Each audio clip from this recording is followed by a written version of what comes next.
you got to have the appropriate gear to celebrate the way the Cavs did in the locker room.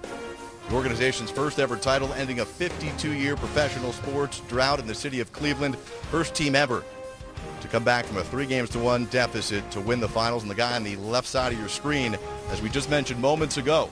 And guys, really, when you think about the 15-16 season and think about a guy retiring, Richard Jefferson's going to be the first one you think about. Congratulations on the title and going out as a champion. I appreciate that. My teammates keep trying to talk me out of it. And I'm just like, guys, this has been the most stressful month of my life. I was like, I don't know. They keep trying to talk me out of it, but right now, man, I'm just so overjoyed with our performance and our resilience. This last few weeks. RJ, you've been around so long, around great players, and being around. We just talking in the break, being around LeBron James, how he takes the defensive side of the ball just as serious as the offensive side of the ball. He's so good. Jeez, like I thought I was good when I was young. That boy's so good. No, and I've been fortunate to play with Dirk, play with Tim. I know Tim was towards the latter part of his career. I had J. Kidd in his prime, and J. Kidd was special in his prime, the way he did it on both sides of the ball.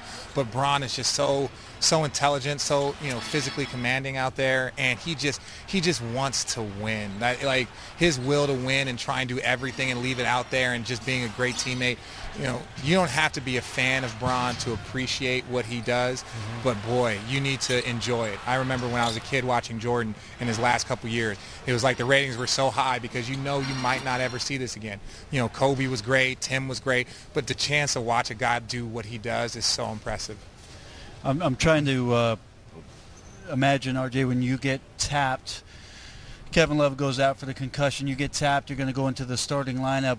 In your head, just in your processes and the time that you had to assess what you needed to do in this series against this Golden State Warrior team, what were your top priorities with the role that you were going to have to play for Cleveland? Well, I knew that I could only control what I can control. I'm not a guy that they're going to call plays for. I'm not a guy that they're going to run anything for. So I was like, Richard, just rebound the ball like crazy. Rebound the ball, run the floor, play defense, get on the floor for any loose ball. And that game, that game 3, I think I had like 8 or 9 rebounds.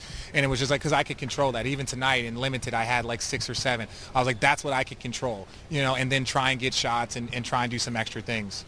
We were talking before the game, and I was teasing you, at your age, where all the sprightness, the fresh legs, you're playing above the rim. And I can see why your teammates want you to play more ball because you're really moving around like you were still young. Man, it's just because I enjoy it, man. I enjoy this game. I've enjoyed it so much. And, over the course of my career, I've made tons of mistakes. I think, we all look back on our careers and you're like, I should have handled this situation differently. I should have approached this one differently. But, the last 3-4 years, I've just locked in. I've just like, hey, I don't know how much more I have, so I'm going to make sure I'm in the best shape I am. I'm going to have, whatever happened, whether they play me or not, I'm going to show up to the gym and work. And, that's why it's so impressive, like a guy like LeBron who's had that kind of, mental focus for so long. It's really, really impressive, and I respect that. But this is all held together with duct tape and super glue. And I was like, that's what he said before the game. When this is all done, it's done. Have the Arizona bragging rights started yet? No, not at all, man. I have too much respect for those guys. We'll crack some jokes later. They got a championship. I got a championship. Luke's got 3. Steve's got, 5 or 6. So it's like I just have too much respect. If anything, man, the fact that what happened with Sean Rooks, Michael Wright, losing Michael Wright this year to a tragic thing.